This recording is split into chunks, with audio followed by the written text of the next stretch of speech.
আহ, দারুণ দারুণ, সত্যি কিচ্ছু বলার নেই। কেকেআর আবার হেরে গেল।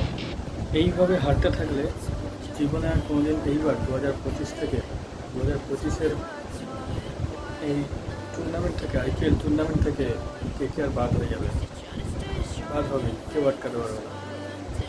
কোনো মানে হয় 199 রান তাড়া করতে নেমে 40 রানে ম্যাচ হারা, কোনো পুরো একতরফাভাবে হারা, পুরো হারা যেতে পারে।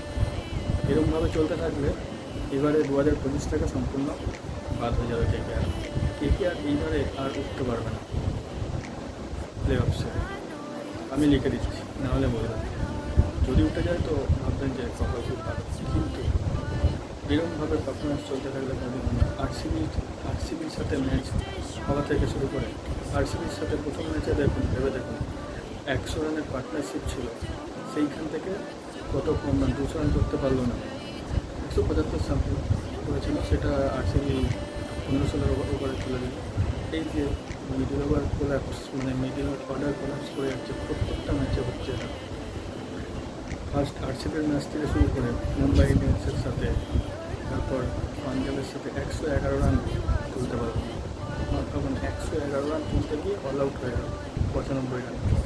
তারপর লখনৌ ইউএসসির সাথে, লখনৌর সাথে ঠিক আছে রিঙ্কু সিং তার চেষ্টা করেছিল, তার 5 রান শর্ট হয়ে গেল।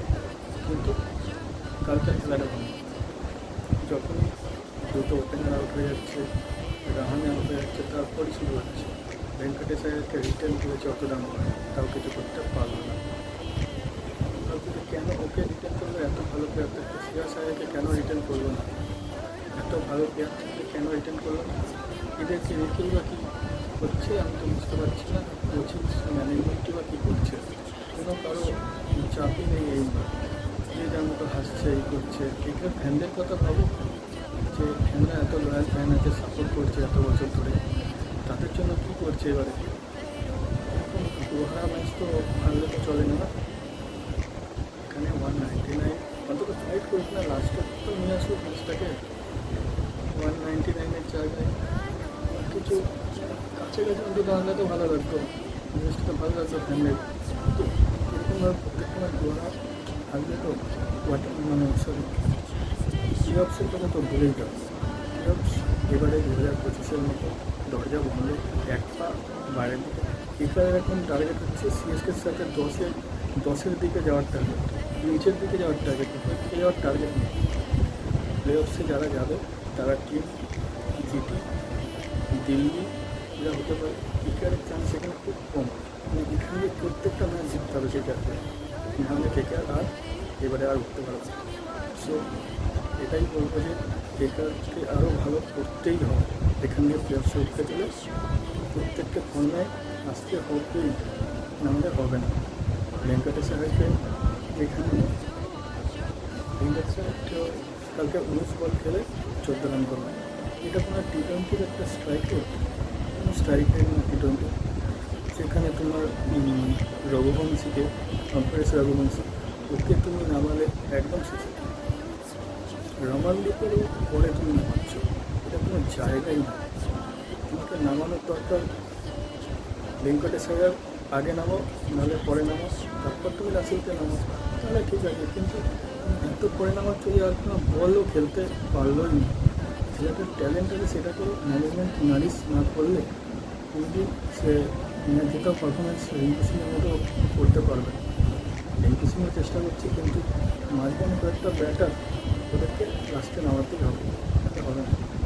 ক্রিকেটকে এখানে গিয়ে জিততে হলে প্রত্যেকটা ম্যাচে একেবারে মিরাকেল করতে হবে। আর যাদের সাথে খেলা পাঞ্জাব, ঠিক আছে, কঠিন খেলা, এই ম্যাচগুলো না জিততে পারলে সেই মনে আছে নিশ্চয়ই আপনাদের গৌতম গম্ভীরের সময় একদম টানা 7-8টা ম্যাচ জিতে প্লে অফসে উঠেছিল, কাপও জিতেছিল। সেই রকম এখান দিয়ে খেলতেই হবে, নাহলে কেকেআরের খেলা এবারে খতম, জিততেই হবে। সো আমরা তো ফ্যানেরা আছি, দেখা যাক কী হয়। মানে যখন ম্যাচ চলে তখনই খুবই উৎসাহীভাবে দেখি, কিন্তু ওদের কোনো চাপ নেই ম্যানেজমেন্টের, যে এত ফ্যান আছে, এত টাকা দিয়ে দিচ্ছে, এত খরচা করে মাঠে যাচ্ছে, পারফরমেন্সটা তো দিয়ে নিজেদের মাঠেই তোমরা যদি এরকম মারছো, নিজেদের মাঠে আরসিবি যেখানে সব কথা সোজা করে তুলে দিচ্ছে, তোমরা নিজেদের মাঠে কী করতে চাইছো আমি বুঝতে পারছি না। নিজেদের মাঠে কোন তোমাদের, ওরা তাহলে কী করে 2 রান করলো, তোমরা কেন করতে পারবে না? ওদের সময় ব্যাটিং পিচ আর তোমাদের সময় কি পিচটা বদলে দিয়েছিল? সেটা তো বদলে তো দেয়নি তোমাদের সময়, সেম পিচ আছে, তাহলে কেন তোমরা পারছো না? আমার তো কালকে তো প্রচণ্ড মাথা গরম। আমি এই ভিডিওটা বানালাম, ভিডিওটা খুবই ভালো লাগে, অবশ্যই লাইক শেয়ার সাবস্ক্রাইব করবেন, ঠিক আছে? পাশে থাকুন, KKR-এর সাপোর্টে আমরা আছি, কিন্তু ম্যানেজমেন্টকে এটা করতে হবে, আর নাহলে ম্যানেজমেন্টকে নিজেদের ভালো আরও স্টাফ আনতে হবে। জিজিকে নিয়ে আসো, গৌতম গম্ভীরকে যদি ভালো তো অবশ্যই ভালো নিয়ে আসতে হবে, নাহলে হবে না, এই কোচিং স্টাফ চলবে না, ঠিক আছে? তাই সবাই আসুন আমরা বলি করবো জিতবো, ঠিক আছে? এই কোচিং স্টাফদের আরও স্ট্রিক্টলি হতে হবে। দিদি যেমন একটা সিরিয়াসনেস থাকবে, দিদির মধ্যে কোনো সিরিয়াসনেসই নেই খেলার মধ্যে। এরা আসছে মানে হেরে গিয়েও ম্যাচ হারছে, একটা কত দুঃখে আছে। আর এরা হেরে গিয়েও মানে কী বলবো সিরিয়াসলি হাসছে এইরকম, তো কিছু আর বলার নেই এখানে। খুব খারাপ লাগছে। তাই আমরা সব সাপোর্ট করি KKR-কে, সেই 2008 থেকে KKR-এর ফ্যান আছে, থাকবে। কিন্তু এখানে কিছু মানে যে চ্যাম্পিয়ন্স যে কাপটাকে, IPL ট্রফিটাকে আমাদের ডিফেন্ড করতে হবে, সেটাই আমাদের ফ্যানেদের ইচ্ছা।